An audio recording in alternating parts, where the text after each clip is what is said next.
નમસ્કાર વિદ્યાર્થી મિત્રો, સ્વાગત છે તમારું ફરી એકવાર તમારી પોતાની YouTube channel SS Gujarat education પર. આજે મિત્રો આપણે જોવાના છીએ ધોરણ 11માં જે તમારું ગાલા અસાઇનમેન્ટ છે. એના અંદર મિત્રો આપણે ઇકોનોમિક્સ વિભાગ ઈમાં પ્રકરણ નંબર 3નું સોલ્યુશન જોવાના છે. તો મિત્રો વિડીયોને તો વિડીયો ગમશે તો વિડીયોને લાઇક અને મિત્રો ચેનલને સબસ્ક્રાઈબ કરવાનું ભૂલતા નહીં. અને તમે જો મિત્રો આ સંપૂર્ણ ગાલા અસાઇનમેન્ટના સોલ્યુશનની PDF મેળવવા માંગતા હોય તો મિત્રો તમને જે સ્ક્રીન ઉપર મોબાઈલ નંબર આપેલો છે તેના પર કોલ કરી દેજો. સંપૂર્ણ ગાલા અસાઇનમેન્ટના સોલ્યુશનની PDF મિત્રો તમને માત્ર 150 રૂપિયામાં મળી જશે. તો મિત્રો ફટાફટ કોલ કરીને આ ગાલા અસાઇનમેન્ટના સોલ્યુશનની PDF મેળવી લેજો. ઓકે, 150 રૂપિયામાં બધું મળી જશે PDFમાં, એટલે એના અંદર બધા વિષયો આવી જશે. ઓકે, તો ચેનલ સબસ્ક્રાઈબ, વિડીયો લાઇક પણ કરી દેજો. શરૂ કરીએ પહેલાં આપણો પહેલા નંબર પ્રશ્ન છે પ્રકરણ 3નો કે માંગના નિયમની ધારણાઓ સમજાવો. એના અંદર ઉત્તર લખવાનું તો કે વસ્તુની કિંમત અને તેની માંગ વચ્ચે સંબંધ ધરાવતો માંગનો નિયમ કેટલીક ધારણાઓ પર આધારિત છે અને આ ધારણાઓ નીચે મુજબ છે. એના અંદર પહેલું છે કે ગ્રાહકોની રુચિ અને પસંદગી સ્થિર રહે છે. ગ્રાહકોની રુચિ અને પસંદગીમાં આવતા ફેરફારોમાં આબોહવા, જાહેરાતો, નવી શોધખોળ, ફેશન. ગ્રાહકોની રુચિ અને પસંદગી સ્થિર રહે છે. ગ્રાહકોની રુચિ અને પસંદગીમાં આવતા ફેરફારો માટે આબોહવા, જાહેરાતો, નવી શોધખોળ, ફેશન, ટેવ વગેરે પરિબળો જવાબદાર છે. ગ્રાહકોની આવક સ્થિર છે. જો ગ્રાહકોની આવક વધે તો તેમની ખરીદ શક્તિ વધે છે અને જો આવક ઘટે તો તેમની ખરીદ શક્તિ ઘટે છે. ત્રીજું છે અન્ય અવેજી અને પૂરક વસ્તુઓની કિંમત સ્થિર રહે છે. ખાંડના ભાવની તુલનાએ ગોળના ભાવ વધે તો ગ્રાહકો ખાંડની માંગ વધુ કરશે અને જો પેટ્રોલના ભાવ વધારો થાય તો મોટરકારની માંગ ઘટવાનું વલણ ધરાવે છે. ભવિષ્યની કિંમતો અંગે અનુમાન કરવામાં આવતા નથી અને જો વસ્તુની કિંમત ભવિષ્યમાં વધે તો ઘટશે એવી ગ્રાહકોની અટકળો હોય. વર્તમાનમાં વસ્તુઓની માંગ વધવાનું ઘટવાનું વલણ રહેશે. પાંચમું છે કે ગ્રાહકોની સંખ્યા સ્થિર રહે અને વસ્તીનું પ્રમાણ વધતા ઘટતા ગ્રાહકોની સંખ્યા વધે ઘટે છે. પરિણામે વસ્તુની માંગમાં વધારો ઘટાડો થતો રહે છે. છઠ્ઠું છે પૂર્ણ હરીફાઈવાળું બજાર છે. તો કે આ પ્રકારના બજારમાં ઇજારાના તત્વનો અભાવ હોય છે અને તેથી કિંમત સંદર્ભમાં માંગના પરિવર્તનો અસરકારક રહે છે. પૂર્ણ હરીફાઈવાળું બજાર છે અને આ પ્રકારના બજારમાં ઇજારાના તત્વનો અભાવ હોય છે અને તેથી કિંમતના સંદર્ભમાં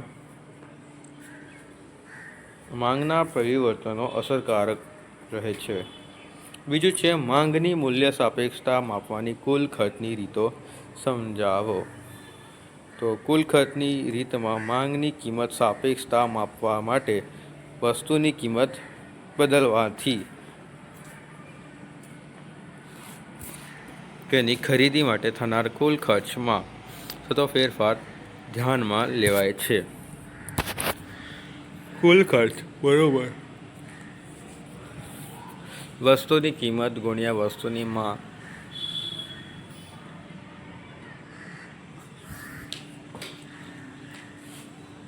કુલ ખર્ચ બરાબર વસ્તુની કિંમત ગુણ્યા વસ્તુની માંગ. તો તેથી વસ્તુ બદલાયેલી કિંમતે થતા કુલ ખર્ચ અને મૂડી કિંમતે થતા કુલ ખર્ચના ગુણોત્તરને માંગની મૂલ્ય સાપેક્ષતા કહેવામાં આવે છે. વસ્તુની બદલાયેલી કિંમતે થતા કુલ ખર્ચ અને મૂડીની કિંમતે થતા કુલ ખર્ચના ગુણોત્તરને માંગની મૂલ્ય સાપેક્ષતા કહેવામાં આવે છે. અર્થાત માંગની કિંમત સાપેક્ષતા બરોબર વસ્તુ બદલાયેલી કિંમતે થતો કુલ ખર્ચ ભાગ્યા વસ્તુની મૂળ કિંમતે થતો કુલ ખર્ચ. માંગની કિંમતે સાપેક્ષતા માપવાની રીત પ્રો માર્શલે આપી છે.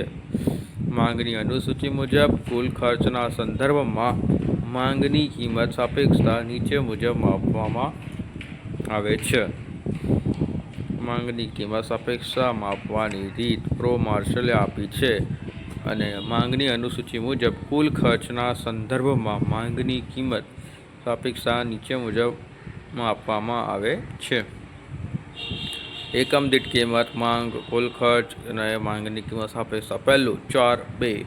એકમ દીઠ કિંમત 4 હોય તો માંગ 5 હોય, કુલ ખર્ચ એનો 20 છે તો 20 ભાગ્યા 20 બરાબર 1 આવશે. એવી રીતે મતલબ કરવાનું તમારે પહેલાં અંદર.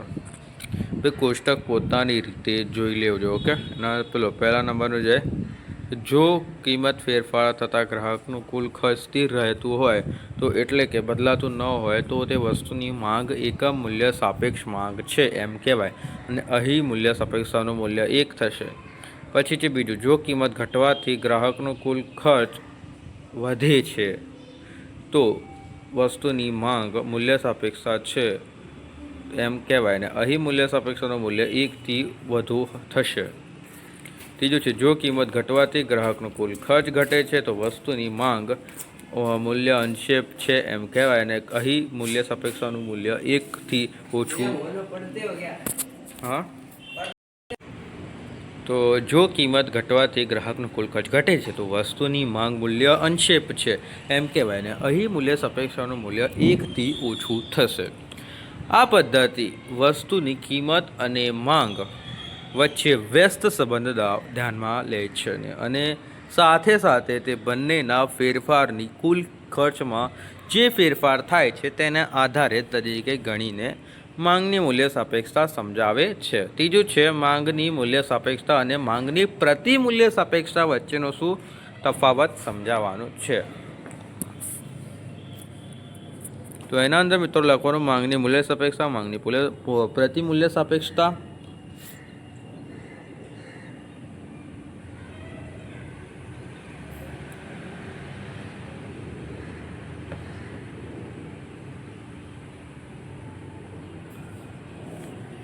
લખીશું ભાઈ. પહેલું છે, વસ્તુની કિંમતમાં થતા ટકાવારી ફેરફારને પરિણામે તેની માંગમાં થતા ટકાવારી ફેરફારના માપને માંગની પ્રતિ મૂલ્ય સાપેક્ષતા કહે છે. કોઈ અન્ય સંબંધિત વસ્તુની કિંમતમાં થતા ટકાવારી ફેરફારને પરિણામે મૂળ વસ્તુની માંગમાં થતા ટકાવારી ફેરફારના માપને માંગની પ્રતિ મૂલ્ય સાપેક્ષતા કહે છે. બીજું છે, માંગની મૂલ્ય સાપેક્ષતા વસ્તુની માંગમાં થતો ટકાવારી ફેરફાર ભાગ્યા વસ્તુની કિંમતમાં થતો ટકાવારી ફેરફાર. માંગની મૂલ્ય સાપેક્ષતા છે કે વસ્તુની માંગમાં થતો ટકાવારી ફેરફાર અને ભાગ્યા વસ્તુની કિંમતમાં થતો ટકાવારી ફેરફાર. બીજું છે, માંગની પ્રતિ મૂલ્ય સાપેક્ષતા બરાબર એ વસ્તુની માંગમાં થતો ટકાવારી ફેરફાર ભાગ્યા બી વસ્તુની કિંમતમાં થતો ટકાવારી ફેરફાર. ઓકે. ત્યારબાદ આવે છે કે માંગની મૂલ્ય સાપેક્ષતા શૂન્ય કે ઘન હોય. માંગની મૂલ્ય સાપેક્ષતા શૂન્ય કે ઘન હોય અને અહીંયા છે પ્રતિમૂલ્ય સાપેક્ષતા કે માંગની પ્રતિમૂલ્ય સાપેક્ષતા શૂન્ય, ઘન કે ઋણ હોય. ચોથા નંબર છે, વસ્તુની કિંમતમાં ફેરફાર થતાં તેની માંગ બિલકુલ ફેરફાર ન થાય તો તે માંગનું મૂલ્ય સાપેક્ષતા શૂન્ય હોય. તો અહીંયા છે કે જો બંને વસ્તુઓ એકબીજાની સ્વતંત્ર હોય તો માંગની પ્રતિમૂલ્ય સાપેક્ષતા શૂન્ય થશે. વસ્તુની કિંમતમાં થતા ફેરફાર કરતાં તેની માંગમાં થતો ફેરફાર વધારે કે ઓછો હોય તો માંગની પ્રતિમૂલ્ય સાપેક્ષતા ઘન થશે. અને અહીંયા છે, જો બંને વસ્તુઓ એકબીજાની અવેજી વસ્તુઓ હોય તો માંગની પ્રતિમૂલ્ય સાપેક્ષતા ઘન થશે. છઠ્ઠું, માંગની મૂલ્ય સાપેક્ષતા ઋણ હોય છે પણ સરળતા ખાતર તેને ઘન આંકડા રજૂ કરવામાં આવે છે. અને અહીંયા છે છઠ્ઠા નંબરમાં કે જો બંને વસ્તુઓ એકબીજાની પૂરક વસ્તુઓ હોય તો માંગની પ્રતિમૂલ્ય સાપેક્ષતા ઋણ થશે. સાતમા નંબરનું છે, માંગની મૂલ્ય સાપેક્ષતાનો ખ્યાલ વસ્તુની માંગ સંવેદતા સમજવા મદદરૂપ બને છે અને આ માંગની પ્રતિમૂલ્ય સાપેક્ષતાનો ખ્યાલ બે વસ્તુ વચ્ચે સંબંધ સમજવા મદદરૂપ બને છે. ઓકે મિત્રો. ત્યારબાદ ચોથા નંબરનું છે,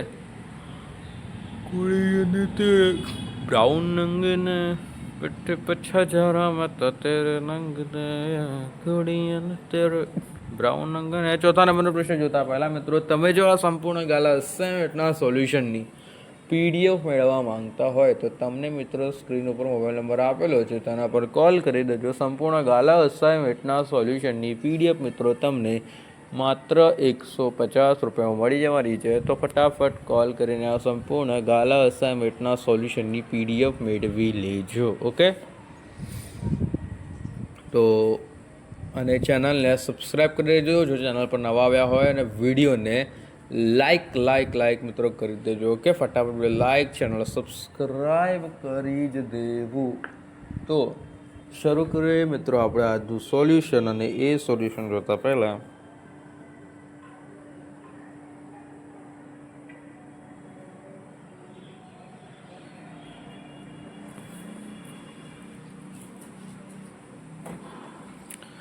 ચોથા નંબરનો માંગનું વિસ્તરણ સંકોચન અને માંગનો વધારો ઘટાડો વચ્ચે તફાવત સ્પષ્ટ કરો. માંગનું વિસ્તરણ સંકોચન, માંગમાં વધારો ઘટાડો. પહેલું, માંગનું વિસ્તરણ સંકોચન વસ્તુની કિંમતો થતા ફેરફારને આધારિત છે, અને માંગનો વધારો ઘટાડો વસ્તુની કિંમત સિવાયના અન્ય પરિબળોમાં થતા ફેરફારોને આધીન છે. માંગનું વિસ્તરણ સંકોચન વસ્તુની કિંમતો થતા ફેરફારને આધારિત છે, અને માંગનો વધારો ઘટાડો વસ્તુની કિંમત સિવાયના અન્ય પરિબળો થતા ફેરફારને આધીન છે. અહીંયા આધારિત છે તે આધીન છે.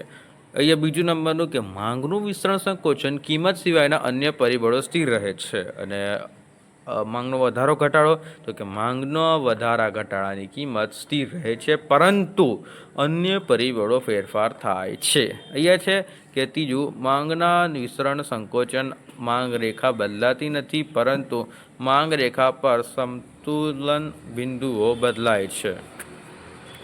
આ સાઈડ ત્રીજું છે કે માંગના વધારા ઘટાડામાં સમગ્ર માંગ રેખાની સ્થિતિ બદલાય છે.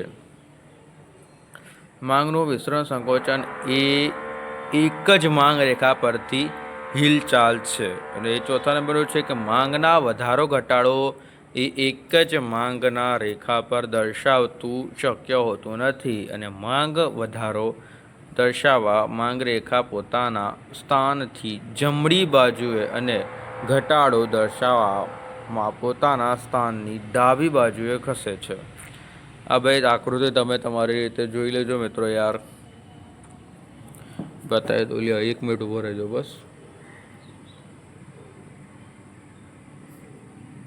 ब्लू आइस हिप्नोटाइज तेरी कर दिया मनु, आई स्वेर किसी ड्रेस में बॉम्ब लग दी मनु, बॉम्ब लग दी मनु, तो ये बॉम्ब लगती मनु.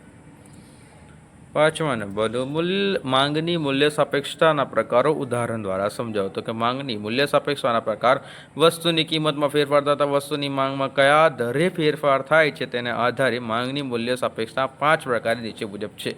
પહેલું છે સંપૂર્ણ મૂલ્ય સાપેક્ષ માંગ. તો કે જ્યારે વસ્તુની કિંમત અત્યંત નજીવો ફેરફાર લગભગ શૂન્ય જેટલો કે શૂન્યથી સહેજ વધારે થાય તો તેની માંગ ખૂબ જ મોટો વધારો કે ઘટાડો થાય તેને સંપૂર્ણ મૂલ્ય સાપેક્ષ માંગ કહે છે. જેની મૂલ્ય સાપેક્ષતા અનંત તરફ હોય, અર્થાત EP બરાબર આવા પ્રકારની માંગ વાસ્તવમાં જોવા મળતી નથી, પરંતુ જો તેના ખ્યાલ પૂર્ણ હરીફાઈની સમજૂતી ઉપયોગી છે તો આ મુજબ તેની આકૃતિ રહેશે.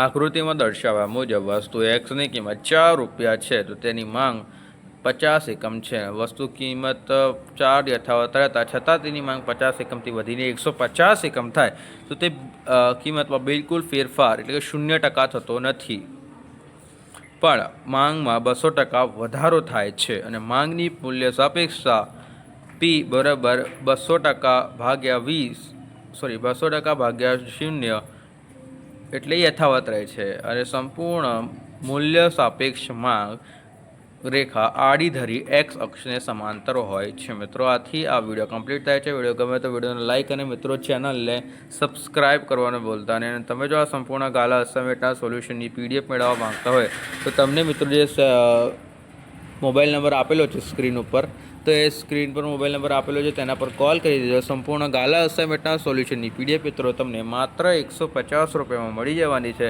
તો ફટાફટ કોલ કરીને આ સંપૂર્ણ ગાલા અસાઇનમેન્ટના સોલ્યુશનની PDF મેળવી લેજો. મળીએ પ્રકરણ નંબર 4માં. Thank you for watching. Okay, તો મળીએ પ્રકરણ નંબર 4માં. Thank you. અને ભાઈ આ ચેનલને સબસ્ક્રાઈબ કરી જ દેજો.